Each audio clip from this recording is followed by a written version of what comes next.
Sí, señor, pase, llega el intendente Daniel Pasarini. ¿Qué tal, intendente? Buenas tardes. Un gusto. Intendente, ¿Cómo le gracias, va? ¿eh? No, por favor, gracias. Vos sabés que con el Gracias por la intendente... paciencia. No, por pero favor. sos- Comprendemos. Vos sabés que con el intendente nos une una afinidad futbolística. ¿Son de San Lorenzo o son de instituto?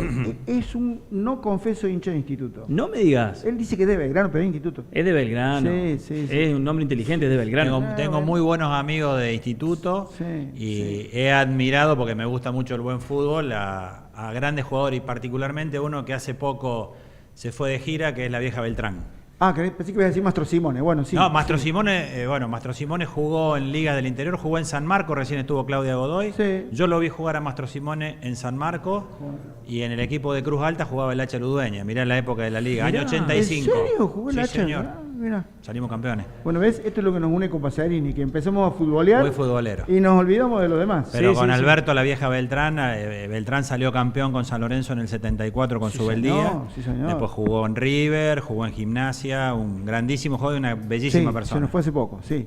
Daniel, antes de arrancar, lo primero que te quería preguntar, fuera de todo lo demás, es cómo estás, lo de salud. ¿Cómo Bueno, estás? muchas gracias por la pregunta. Muy bien. Puedo decir que estamos en un 90% porque hace 45 días de la cirugía, fue una cirugía grande, pero puedo, y lo quiero compartir, estoy muy feliz porque puedo decir que estoy sanado.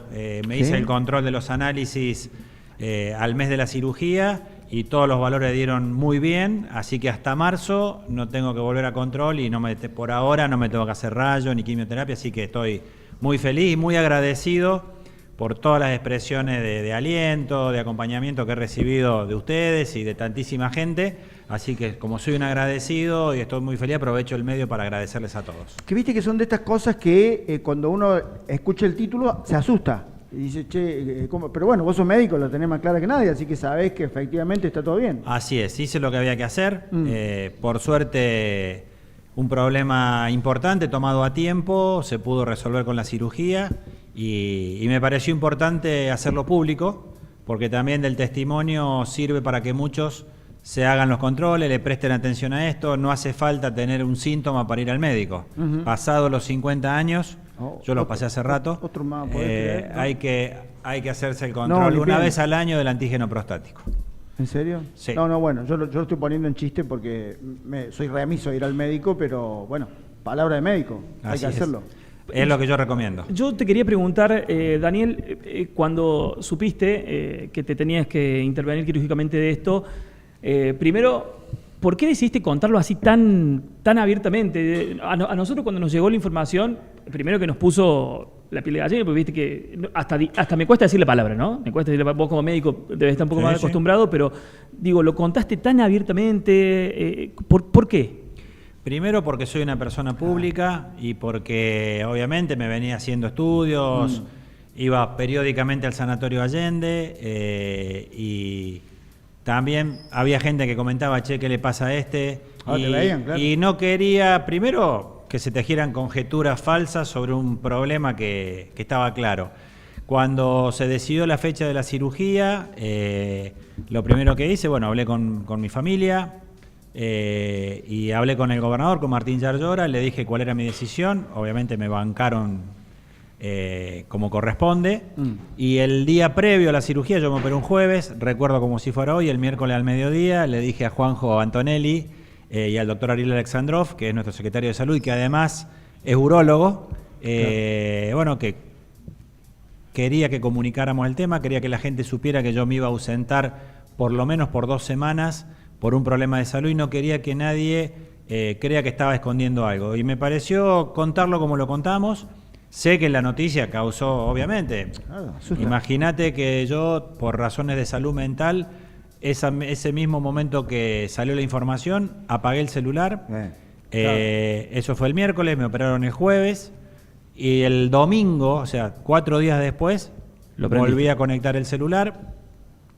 Bueno, Martín estaba en contacto con mi esposa, con el secretario de gobierno, con el secretario de salud, me vino a visitar al sanatorio, o sea, él sabía de mi evolución por las personas más allegadas, y el domingo cuando abrí el celular me encontré con más de 1500 mensajes que me sirvió también para pasar esos días que uno estaba aburrido, y me encontré con mensajes, primero de muchísima gente que está en la vereda opuesta de la política, que de manera sincera y genuina me expresaban su solidaridad, sus buenos augurios, gente de las distintas congregaciones religiosas, de todas las religiones, que hacían cadena de oración, y también compañeros y amigos de la primaria y de la facultad que hoy están en Australia, en Estados Unidos, que se enteraron porque, obviamente hoy las noticias vuelan, las redes, que ustedes lo que saben mejor que yo, y ese fue un momento para mí muy fuerte, más fuerte que el momento de la cirugía. Me emocionó mucho,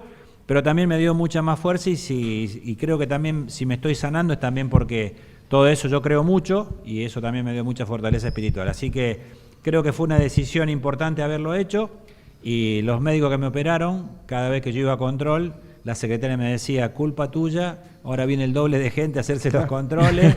Mirá qué bueno. No, me lo decía irónicamente. No, claro. Y también me lo dijo el ministro Piquestein, me lo dijo el secretario de Salud, que mucha más gente consulta.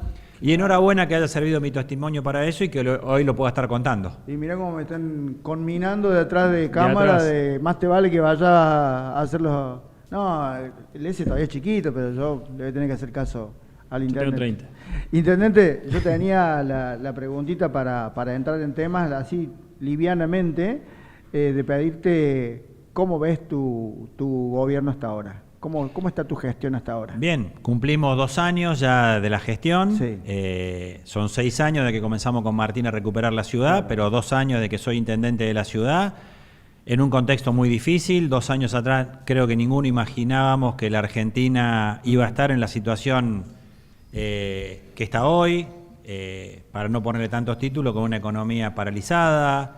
Atravesamos el primer año una inflación galopante, que luego no fue seguida de una reactivación, sino seguida de una gran recesión, con muchos conflictos, y a pesar de todo eso, con un gran esfuerzo, estamos cumpliendo con las obras comprometidas, estamos pudiendo llevar adelante una gestión que desde el orden administrativo proyecta la gestión, pero que además tuvimos una dificultad impensada, que fue la decisión de los acreedores externos de la municipalidad de que se cortaba la reprogramación de la deuda y que había que pagar la deuda en dólares, y ya hemos pagado $100 millones en 2 años.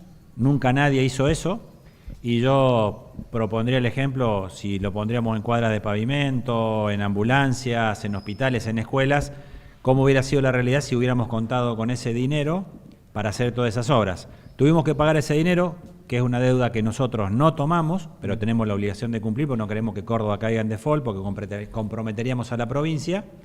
Pero a pesar de eso, hicimos obras, ordenamos el transporte, compramos colectivos, estamos recuperando la ciudad y estamos haciéndonos cargo de muchos servicios, como el de salud, educación y la parte social, que en algunos casos quintuplicaron la demanda desde el día que yo asumí como intendente a la fecha, producto de la enorme recesión y de la crisis económica. Así que nunca voy a decir que estoy satisfecho con lo que hago, soy muy autocrítico y no me gusta calificarme, no me gusta autocalificarme. Pero pongo en contexto la situación porque creo que hay que analizar todas esas cosas. Y estamos haciendo muchas obras y obviamente con muy buena expectativa para el 2026. Y es una fantasía, ¿no? Pero ¿estás haciendo la intendencia que hubieses querido hacer? No por el contexto que obviamente nunca imaginé. Creo que yo utilizo la palabra, lo hablábamos con el gobernador, nos hemos tenido que reconfigurar, sobre todo en los objetivos y en los plazos, porque la realidad económica no la manejamos nosotros no manejamos cuánto va a ser la inflación, no manejamos...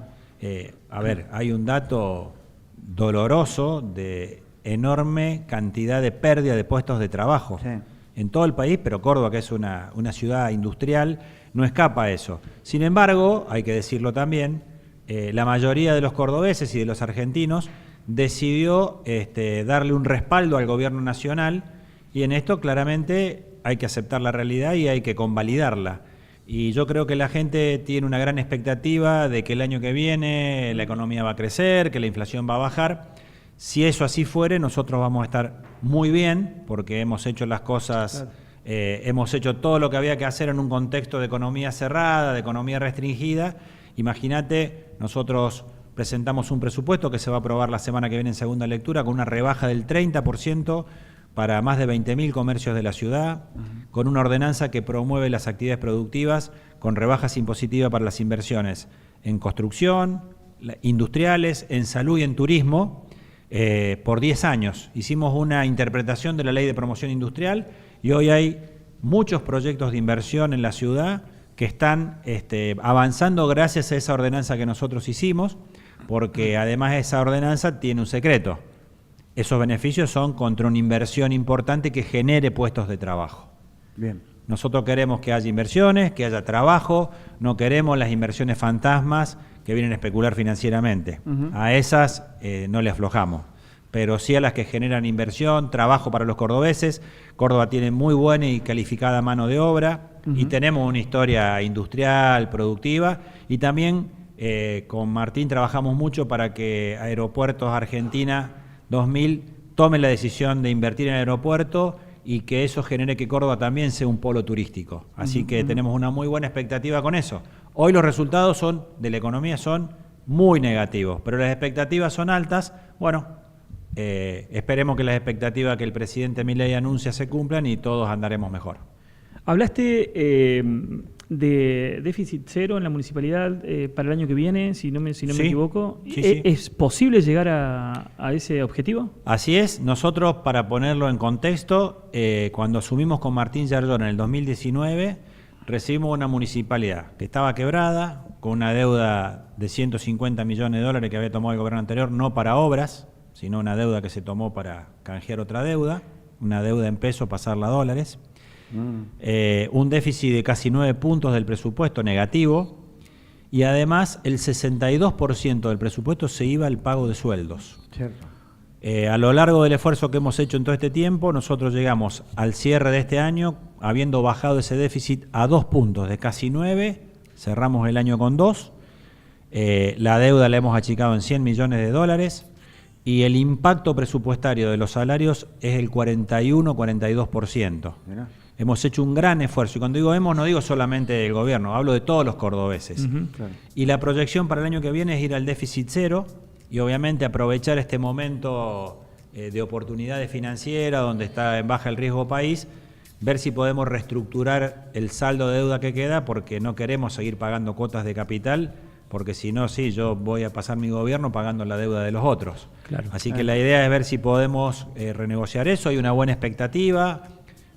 Los bancos y las entidades que promueven inversiones ven a Córdoba como una buena oportunidad porque hemos tenido una buena conducta financiera, somos cumplidores, la provincia también, pero nosotros si vamos a tomar alguna inversión va a ser para refinanciar y reestructurar esa deuda y ver si podemos también captar recursos para hacer inversiones que a la ciudad le faltan, pavimento, cloacas y mejorar la infraestructura de la ciudad. Ese es el objetivo. Estás hablando de todas las cuestiones de gestión, pero pensaba mientras te escuchaba, en lo político también has crecido mucho, porque a partir de la intendencia tu imagen ha crecido mucho. Sin embargo, es como que también tenés muchos detractores, ¿te diste cuenta? Hay mucha gente que cuestiona tu gestión. Sí. ¿Por qué?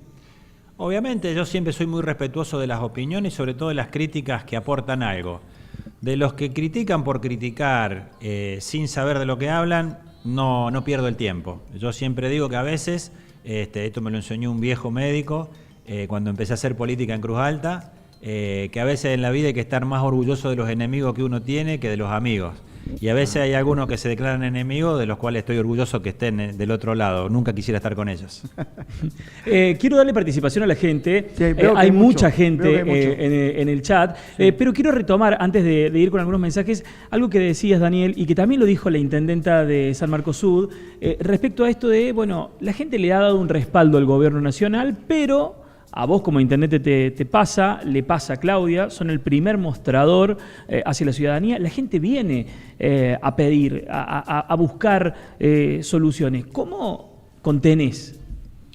Bueno, en primer lugar... ¿Sabes por qué? Perdón que te corte. ¿Sabes por qué Perdón. te pregunto esto? Porque has tenido en estos días a la gente de Santa Isabel en la puerta de la municipalidad. Estuvo el presidente del centro vecinal y son justamente los vecinos de ese barrio que están viendo el streaming y están dejando los mensajes. Se ha llegado a un principio de acuerdo. El presidente del centro vecinal se quiso reunir con vos. Entendemos que hay un organigrama y que lo va a recibir el funcionario que corresponde. Pero digo, tenés que pagar deudas, tenés que hacer obras, la gente te viene a reclamar este tipo de cosas como lo que está reclamando Santa Isabel, que no quieren llegar a la situación de Villa Libertador. Digo, ¿cómo se hace para dar respuesta a esas demandas? Primero, escuchando las demandas, que en este caso son concretas y son reales.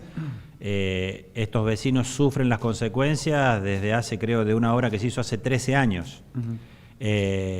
Ha sido recibida la gente del centro vecinal, primero por los funcionarios del desarrollo urbano y ayer por el secretario de Gobierno, Rodrigo Fernández, y hay una serie de acciones que ya se han comprometido, primero para paliar la situación de emergencia y obviamente ojalá en el mes de febrero estemos ya con la obra, con el proyecto de obra desarrollado, porque es una obra que hay que trabajar con Camino de las Sierras, que si bien la va a ejecutar la municipalidad, requiere de una intervención múltiple y de un trabajo múltiple.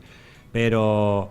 como en el caso de Villa Libertador, años de que la municipalidad les daba la espalda, el gobierno de la provincia comenzó obras importantes, cuando asumimos con Martín comenzamos a completarlas, y a mí me toca la parte final de esa obra porque estamos haciendo hoy 3.000 conexiones domiciliarias de cloacas, que en esa parte de la zona sur van a ser la parte final de la obra para remediar un problema histórico, que está también en zonas aledañas, en este caso por un problema de desagües pluviales. Cada vez que llueve esta gente, el agua se les queda, se les mete dentro de las casas, sufren perjuicios y nos hemos comprometido, como lo hemos hecho siempre en mi gestión, de escucharlos, atenderlos y generar la respuesta. ¿Cómo se hace? Priorizando esas obras. Nosotros, obviamente, imagínate que se quintuplicó la gente que está en situación de calle, producto de la crisis económica. Sí. Y trabajamos para atenderlos.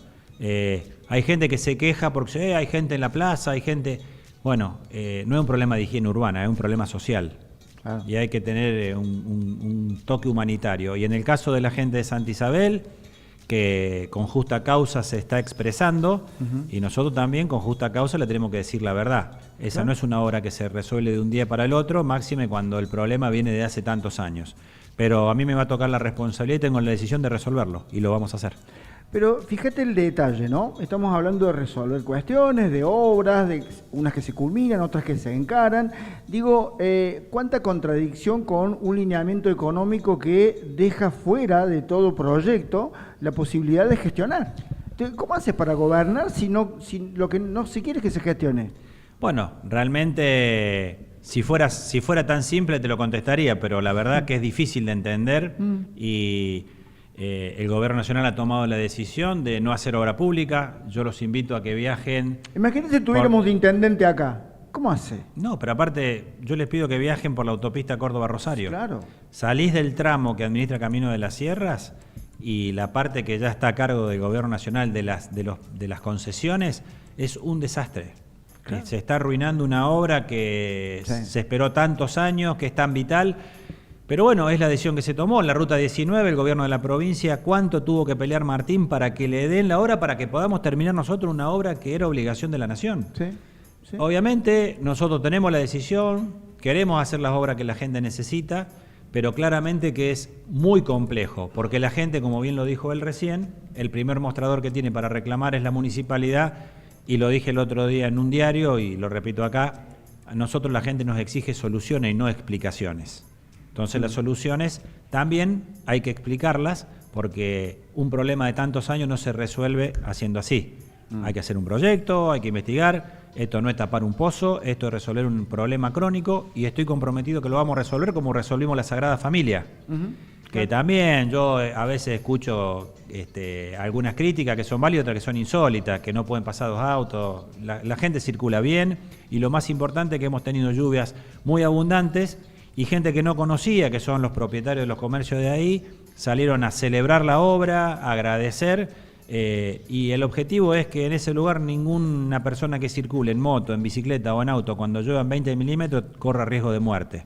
Ese es el objetivo y se logró, y así lo vamos a hacer con todas las obras, pero lleva tiempo y lleva decisión, y decidimos invertir esos recursos en esa obra, y cada recurso que nosotros recuperemos para la ciudad va a ir a las obras que la gente necesita, y sobre todo en los barrios, que muchos obviamente están lejos, y es una ciudad que creció mucho de manera desordenada y no se desarrolló, faltan muchas cloacas. Sí. Fíjate vos que con estos calores hay barrios que no tienen agua potable, y yo voy a cumplir el objetivo que iniciamos con Martín. Cuando asumimos había 100.000 vecinas y vecinos sin agua potable en la ciudad. Hoy ya hemos reducido eso a menos de la mitad, pero quiero cumplir mi último año de mandato sabiendo y teniendo la conciencia tranquila de que ese derecho básico está cumplido en cada hogar de la ciudad. ¿Vos creés? Estoy convencido. Parece una pavada, pero es increíble que haya gente que no tenga agua potable y en Córdoba. Sí, en la ciudad Y de Córdoba. en la ciudad de Córdoba. Y mirá vos decir semejante triunfo que todos tengan agua potable, semejante logro. Sí, porque mira, hoy hablaba con un cura amigo que me vino a saludar, que me vino a traer un rosario, que había rezado mucho por mi recuperación, y él justamente había estado en un barrio donde nosotros habíamos conectado el agua potable hace poco. Y bueno, cuando yo le conté, él no sabía de la magnitud, de la cantidad de gente que todavía no tenía agua potable, y él me pidió por todos esos vecinos que me comprometan con eso. Le digo, no, quédate tranquilo, que ese compromiso lo asumimos con Martín y lo vamos a completar. Yo quiero, sí, dale. porque le quedan unos minutitos, tiene que seguir con su agenda ¿Tiene el que ir? intendente. ¿Ya me lo Sí. llevas? Ah, No, estamos. Dice que le demos. Le demos. No, ¿sabes por qué? 9:30. Aquí no cena. No, tengo que cobrar a la municipalidad todavía. Tiene que seguir trabajando, tiene que seguir trabajando. Bueno, yo quiero meterme en dos temas, Dale. como para descontracturar un poquito la política, sin dejar de lado la política. Los sábados, ¿seguís yendo al centro de salud ahí en Maldonado, era o Müller? Sí. En Maldonado. Y la otra me olvidé. olvidaste? Me olvidé de la otra. Eran La dos música. cosas. ¿Qué La eso? música, porque sos un gran artista de jazz. ¿O te gusta mucho el jazz? O... Decir gran artista, No, pues yo lo he visto. más que un halago es una exageración. Te vi tocar en Güemes. Me gusta tocar. Cada vez Hace que los puede. 9 años que estudio música, y me gusta mucho. Por la cirugía, hace casi 45 días que no puedo tocar. El fin de semana voy a empezar a soplar un poco, porque obviamente Claro. es una indicación de los médicos, pero ya me autorizaron que empiece a tocar de a poco. Y creo que el 29 de diciembre vamos a tocar con la Small en algún lugar. Así que... Tener el mejor título. Ahí vamos a Sí, estar, sí. por supuesto. Pacerini vuelve a la música. Pacerini vuelve a la música. No, y te quiero preguntar, ¿cuánto te acerca y cuánto te aleja de la realidad como intendente, de tu realidad como intendente, el hecho de ir a atender a un barrio tan vulnerable, ¿no? Como es Barrio Maldonado, y en un lugar, es la sede del Padre Oberlin, si no me equivoco, Sí, donde atendés? sí, soy voluntario del Padre Mariano Oberlin, de su misión, desde hace 9 años, desde el 2016. Juanjo me acompañó el primer día que fuimos, que hacía un frío bárbaro. Bueno, Abril del 2016. Es un dato, no es voluntario ahora porque es No. intendente. Sí, claro. Y tiene sentido por lo siguiente. Yo a los 5 años elegí ser médico. ¿A los 5 años? Sí, mi mamá estaba muy mal, estaba muy grave. Yo vivía en Cruz Alta, un pueblo chico. Mi papá llegó de trabajar, yo no había nacido mi hermano menor, yo era el más chico, éramos 3 en ese momento, así que yo estaba pegado al lado de la cama de mi mamá porque mi mamá estaba mal, no reaccionaba. Entonces mi papá llegó de trabajar, se fue urgente a buscarlo al doctor Luis Duret, que era nuestro médico de familia. El doctor era un tipo grandote, un gringo grandote, vino. Y para mí, no sé, fue interminable. Estuvo horas al lado de la cama, mi papá fue a buscar los medicamentos, le puso, me acuerdo como si fuera, le puso un suero, le puso unas inyecciones, y como a las 2 horas mi mamá empezó a reaccionar, empezó a hablar. Yo me acuerdo que le pude dar agua con una cucharita. Entonces el doctor le dijo a mi papá, bueno, ya está mejor, mañana vengo temprano, le saco el suero, quédate tranquilo. Y yo estaba tan emocionado que me colgué de la chaquetilla de él, literalmente, y le dije, yo cuando sea grande quiero ser como vos. Y de ese día, en mi familia no había ningún médico, mis padres habían hecho solamente la escuela primaria. Tuvimos la suerte, gracias a la ley de gratuidad universitaria del año 49, poder venir a estudiar a Córdoba, si no, no hubiéramos podido hacerlo. Y bueno, me recibí como médico. Yo no mi familia, mi papá era un dirigente peronista, pero yo no me dedicaba a la política, no tenía mucha militancia, y me recibí, hice la residencia en el Hospital Misericordia, y vos te vas a acordar, en la década del 90 hubo una epidemia de cólera en Perú, y acá hubo muchos casos que viajaban de allá, y bueno, se generó una epidemia. Entonces del Hospital Misericordia nos mandaron a las villas a trabajar. A mí me tocó ir a Barrio Suárez, toda la zona de Costa Canal, toda la Villa Richardson. Toda esa zona era mi lugar de trabajo. Iba a atender al dispensario de Barrio San Roque, a los cortaderos, y me encontré con una realidad que no conocía, que me movilizó mucho, y que me di cuenta que por más que yo había estudiado mucho y creía que iba a ayudar a mucha gente, si esa gente no tenía agua potable, no podía comer bien, no tenía cloaca, difícilmente iban a poder vivir mejor. Y de ese día me comprometí, mi papá me regaló un libro de Ramón Carrillo, y ahí entendí que mi vocación política era esa, era vocación de servicio, vocación social, y ahí empecé a involucrarme desde ese lugar. Por eso tiene sentido, porque yo elegí ser médico, y desde mi profesión de médico en el territorio me comprometí con la política. Y ahora queda más que claro por qué te cuesta tanto tener que aceptar los lineamientos que vienen nacionales y vivir renegando con eso, y se te escapa en cada discurso. Es que, no te lo bancás, no hay forma. Mirá, yo se lo decía hoy cuando hablábamos con este cura amigo. Hoy hablarle a los jóvenes de peronismo, de Perón, de Evita, es para nosotros una cuestión casi sentimental. Nosotros que tenemos cana, tampoco fuimos contemporáneos. Yo cuando murió Perón tenía 9 años, me acuerdo cómo lloraba mi papá y todo eso, pero bueno, eso es una cosa que no la vivimos, nosotros no vivimos esa época. Pero sí, en mi caso, y se lo digo a los jóvenes, tengo el orgullo de haber sido contemporáneo con el Papa Francisco, a quien conocí siendo Jorge Bergoglio. Y los curas como Mariano Oberlin, como el padre Pepe en Buenos Aires, los curas villeros, los misioneros, son gente que entrega su vida por el otro. Y yo estoy comprometido con ello. Yo soy cristiano, no era un católico practicante, pero a partir de Francisco es como que me acerqué más, y tuve la dicha y la gracia de Dios de haber estado 2 veces con el Papa Francisco. Y lo puedo decir públicamente, no soy el mismo que antes de conocerlo. Estoy convencido que soy mejor, porque me comprometí mucho. Él es una persona muy comprometida, que luchó mucho contra los poderes económicos que explotaban a la gente. Y también él nos enseñó que entre la sangre y el tiempo hay que trabajar con el tiempo. Por eso a veces, frente a reacciones violentas, hay que contestar con serenidad, y hay que estar convencido de lo que uno cree, porque si yo no estoy convencido en lo que creo, no los voy a poder convencer a ustedes. Y creo que Francisco nos enseñó mucho de lo que es el humanismo social, en mi caso de una perspectiva cristiana, y es en lo que yo creo y es en lo que voy a aplicar mientras me dedique a esto. Y esa impronta es quizá tratar de demostrar en hechos que esto para una comunidad es mucho mejor que lo otro. Yo no creo en el individualismo, en el egoísmo, en que hay que romper el Estado. El Estado tiene que ser eficiente. Es cierto que este gobierno nacional llegó por los desastres que fueron los anteriores. Sí. Entonces, para esta consecuencia hay que proponer algo mejor. Claro. Y en eso creo que está el desafío que viene.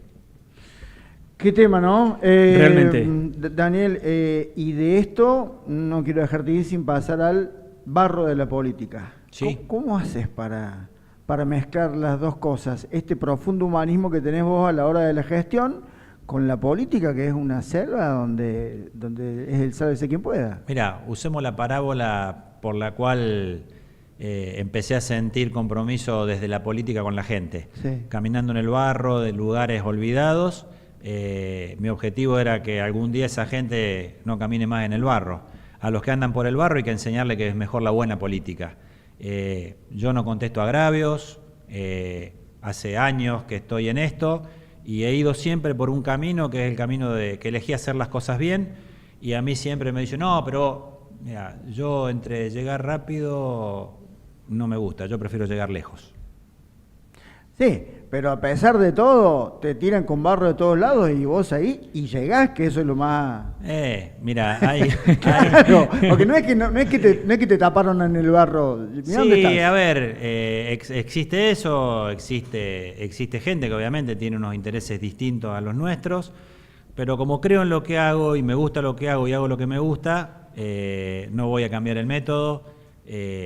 Hay una frase de un escritor famoso, George Bernard Shaw, que dijo: si vas a enfrentarte con un chancho, tenés que saber dos cosas. Probablemente le gané, pero que seguramente va a salir embarrado. Entonces hay que tratar de esquivar a los chanchos. Ah, la miércoles. Encima se me vino profundo de una forma. Sí, sí. que- ¿Anotaste, Nico, el tiempo? No, Daniel, realmente te agradezco mucho. Yo sabía que esta iba a ser una entrevista diferente porque no sos el típico político. No es el político con el que nos metemos al barro y empezamos a hablar y contame un chisme, ¿qué te parece este otro chisme? Pero bueno, junto con eso nos dejás una cantidad de... al momento de mostrarnos cómo lo transitas, nos dejás una cantidad de cosas que me parecen muy válidas, sobre todo porque vienen de alguien que lo logra, ¿no? Porque hoy sos intendente, ¿qué vas a hacer la próxima? Mira, quedan 2 años muy intensos en los cuales realmente quiero poner toda mi energía en resolver los problemas, que es el mensaje que nos dio la gente, que nos dediquemos para lo Sí. que la gente nos eligió. A mí a veces me da vergüenza ajena que no terminó una elección y los muchachos o las chicas ya andan planificando para la próxima. Ahí están El todos. que vive de campaña en campaña no se ocupa de la gente. Y a mí estoy en esto porque lo elegí y porque me quiero ocupar de la gente. Así que, sinceramente, el 2027 para mí es una distancia años luz todavía. Y Bien. van a ser muy largos los próximos meses Sí. y van a ser muy intensos. Y también es un mensaje que quiero compartir con todos los colegas y todos los que tenemos una función pública. Ocupémonos de lo importante. La gente nos está demandando muchas cosas, pero sobre todo nos demanda responsabilidad, y creo que un acto de responsabilidad es correr las urnas, tirarlas más allá y empecemos a pensar en cómo le resolvemos los problemas a la gente que tantas cosas necesita y que tantas cosas le debemos. Bien. No, Hay 200 cosas para 1000 preguntarle, millones pero de aparte nos cosas. tenemos que despedir. Sí, pero no te olvides de la Me queda la Gimboriana. pregunta, Pero igual ya contó algo más o menos. Sí, pero preguntémosle cuándo fue la primera vez que entró en una unidad base. Sí. Y a los Sí, me 5 acuerdo. años. Sí, no me digas. No dijo. La primera vez, no, era un poquito más grande. Ah. La primera vez que entré a una unidad base... Perdón. Sí. Antes de eso, porque esto tiene un título, Sí. le llamamos la pregunta gimbuniana. Porque es la que hacía Jorge Gimbur cuando preguntaba la primera sí, vez. señor. Nada más que en política. No, pero la curiosidad, lo venía pensando cuando venía para acá, es que esta vez, esta pregunta de tu primera vez, vos sabés que ya tuvimos un entrevistado que vino y nos contó que su primera vez fue pegando afiches para vos. Qué bueno. Hoy es intendente de Cruz Alta. Agustín. Claro, entonces bueno. Sí, lo vi el streaming. Bueno, entonces hoy te toca a vos lo de la Sí, primera vez. mi primera vez, mi papá en la elección del año 73, yo tenía 8 años, mi papá fue candidato a primer concejal en Cruz Alta, volví al General Perón a la Argentina, así que imagínate, yo me acuerdo como si fuera ahora el 17 de noviembre del 72, que lo vi llorar a mi papá por primera vez, fueron cosas que te quedan grabadas para toda la vida. Y me acuerdo que el día que inauguraron la unidad básica, que está hoy en Cruz Alta, donde está el Club de los Abuelos, fui con mi papá y obviamente me acuerdo de quiénes estaban, me acuerdo exactamente de todo, porque fue para mí un impacto muy grande ver ahí el busto de Evita, que hoy está en la calle principal de Cruz Alta. Sí. Bueno, muchas cosas que después en el tiempo obviamente me fueron pasando a mí, pero tenía 8 años y fue en el año 1973. Con esto que decís me queda una reflexión que mucha gente no entiende cuando a mucha gente se le dice que el peronismo es un sentimiento. ¿Y cómo haces para explicar que estas cosas se sienten y se sienten de esa manera? Así es. A ver, hay quienes eligen la política desde muchos lugares. Yo conté cómo entré a la política, pero no deja de ser apasionante. Y cuando uno se apasiona, el problema es que a veces pierde la objetividad. Entonces creo que hay que dejar esa pasión, no para no ponerle energía al trabajo, pero no hay que perder la objetividad. Yo aprendí mucho porque a veces discutiendo con uno que piensa distinto, el resultado puede ser que de la discusión salga una idea mejor que la que teníamos cada uno de los dos. Sí. Y siempre que me prendo en una discusión, por eso valoro las discusiones constructivas. Claro. Aprendí mucho. Yo antes me enojaba mucho cuando me criticaban, apenas empecé. ¿En serio? Sí, menos cuando era más chico, claro, viste, era... Mira. Aparte en un pueblo, viste, era más visceral. Vamos a pelear. Pero a mí José Manuel de la Sota me enseñó algo que lo aplico permanentemente. Nunca dejes de aprender. Mira. Y he aprendido muchísimo de gente no académica. Uh-huh. Una de las frases más importantes que aprendí, la aprendí un día en una unidad básica, en los años que perdíamos de elecciones con De la Sota, que yo iba con mi papá y lo acompañaba. Y un día un hombre me dijo, vos vas a ser intendente de Cruz Alta. Y claro, no se ganaba nunca ahí en Cruz Alta, ¿viste? Del 83 ganaba siempre el radicalismo. Y me dice, pero tenés que aprender algo.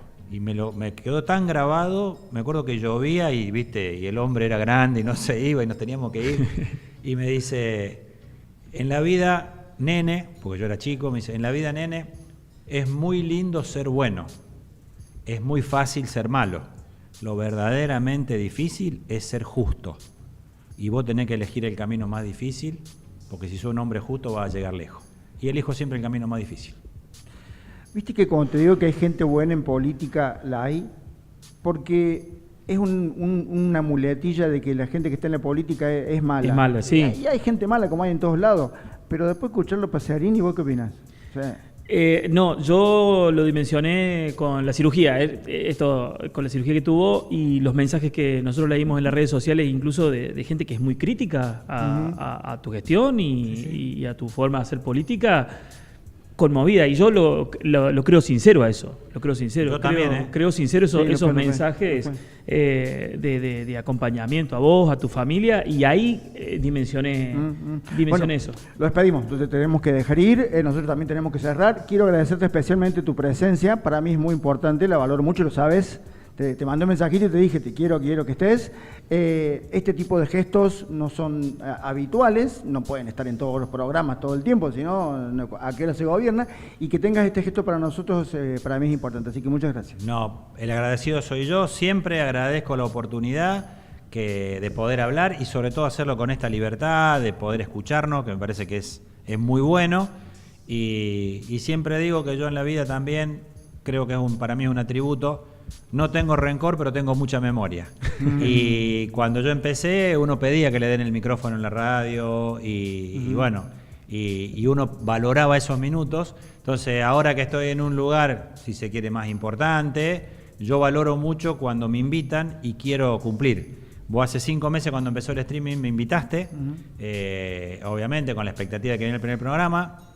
Yo en ese momento ya estaba empezando con el problema, me estaba empezando a hacer estudio, no te dije nada, nadie sabía nada, pero te dije que iba a venir.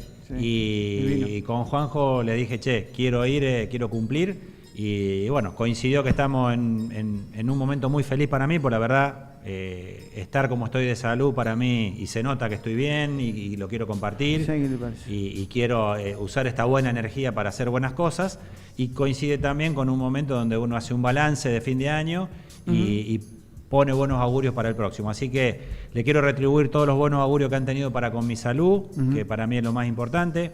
Sigan haciendo periodismo político crítico como lo hacen, que está bueno, que hace falta, y siempre partamos de la premisa que de dos opiniones distintas puede salir una mejor.